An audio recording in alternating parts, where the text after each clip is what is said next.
नमस्कार, मेरा नाम धीरा है और आप सबका स्वयं में स्वागत है। जैसे आप लोग समझ ही गए होंगे, आज का मेरा पॉडकास्ट पहले के पॉडकास्ट से काफ़ी अलग होने वाला है, क्योंकि आज मैं हिंदी में पॉडकास्ट करने वाली हूँ। जैसे कि मैंने पॉडकास्ट के शुरुआत में ही बोला था कि मेरे पॉडकास्ट नॉर्मली मेरे अपने जीवन के अनुभव से होंगे। तो आज का मेरा पॉडकास्ट एक ऐसी फ़िलॉसफी पे है जो मैंने बहुत बचपन में अपने घर में पढ़ा था। मेरी बहन की हैंडराइटिंग बहुत खूबसूरत है और उनकी हैंडराइटिंग में एक फ्रेम लगा था मेरे घर में, जो मैं जब पढ़ती थी वो हमेशा मेरे आँखों के सामने रहता था और उसका बहुत प्रभाव पड़ा मेरे सोच विचार में। और वो फ्रेम था गीता सार का। और आज मेरी इच्छा यही है कि मैं आप सब लोगों को गीता सार पढ़ करके सुनाऊं, क्योंकि आज के दिनों में आई थिंक जो भी हमारे आसपास हो रहा है बहुत ज़रूरी है कि हम एक बार दोबारा उन्हीं फ़िलॉसफीज़ को पढ़ें, समझें, याद करें, जो हम लोगों ने पहले कभी ज़रूर पढ़ी होंगी, लेकिन हमारी रोज़मर्रा की ज़िंदगी में हम अक्सर वो सब बहुत ही सिंपल चीज़ें भूल जाया करते हैं। तो आज का पॉडकास्ट गीता सार, और मैं पहले हिंदी में पढ़ूंगी उन पॉइंट्स को, और उनके बाद फिर जितनी इंग्लिश में ट्रांसलेशन मुझसे हो पाएगी उतना मैं अंत में उसकी ट्रांसलेशन भी करके बताऊंगी। कुछ मेन पॉइंट्स जो कि उनका एक पूरी गीता का सार है, वो पॉइंट्स हैं: क्यों व्यर्थ की चिंता करते हो? क्यों व्यर्थ की चिंता करते हो? किससे व्यर्थ ही डरते हो? कौन तुम्हें मार सकता है?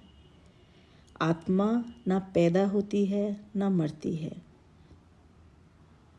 जो हुआ वह अच्छा हुआ, जो हो रहा है वह अच्छा हो रहा है, और जो होगा वह भी अच्छा ही होगा।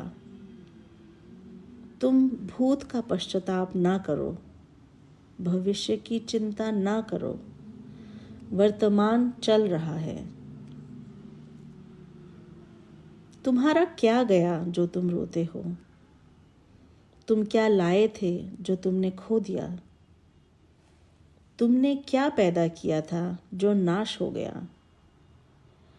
न तुम कुछ लेकर आए, जो लिया यहीं से लिया, जो दिया यहीं पर दिया, जो लिया इसी से लिया, और जो दिया इसी को दिया।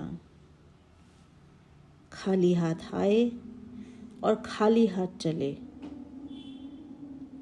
जो आज तुम्हारा है कल किसी और का था, और परसों किसी और का होगा। तुम इसे अपना समझकर मग्न हो रहे हो, बस यही प्रसन्नता तुम्हारे दुखों का कारण है। परिवर्तन संसार का नियम है। जिसे तुम मृत्यु समझते हो वही तो जीवन है। एक क्षण में तुम करोड़ों के स्वामी बन जाते हो, और दूसरे ही क्षण में तुम दरिद्र हो जाते हो।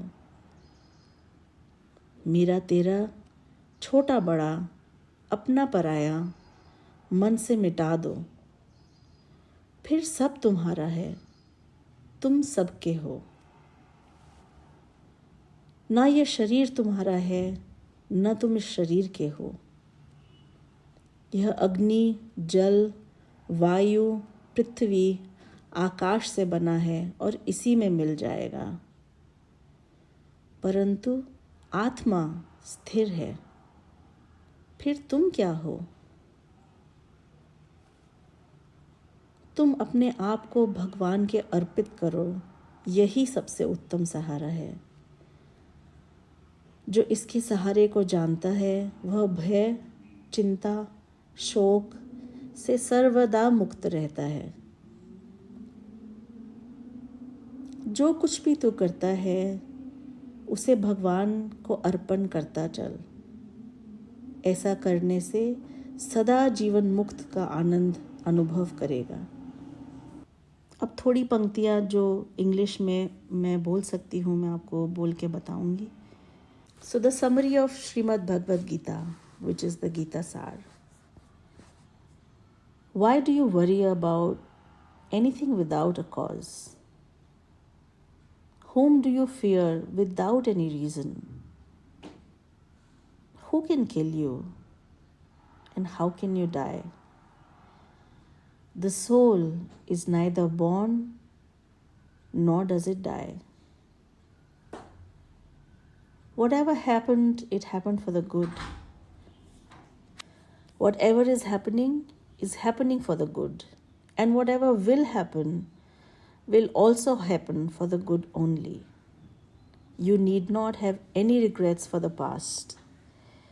You need not worry for the future. The present is happening. Change is the law of the universe.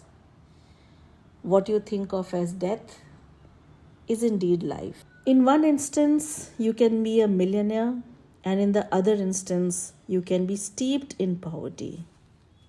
Yours and mine, big and small, erase these ideas from your mind.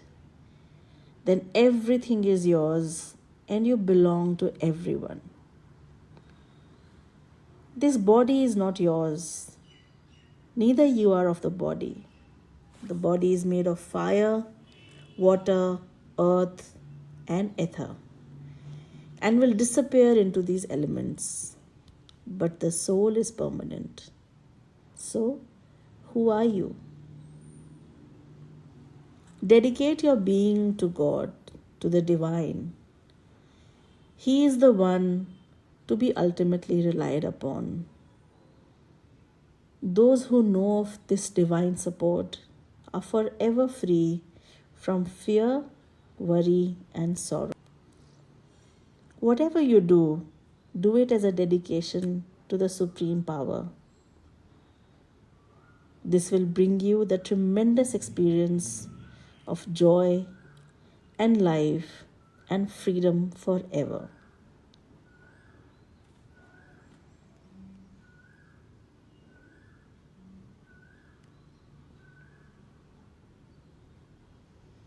मेरी ये कामना है कि आपको आज का मेरा ये पॉडकास्ट अच्छा लगा हो, कुछ पुरानी यादें ताज़ा हुई हो, कुछ पुराने एक्सपीरियंसेस याद आए हों। आपको कैसा लगा? आपको इस तरह के पॉडकास्ट और अच्छे लगते हैं तो प्लीज़ कमेंट कीजिए, मुझे बताइए, और मैं आपको दोबारा मिलूँगी अगले हफ्ते। धन्यवाद। Thank you very much.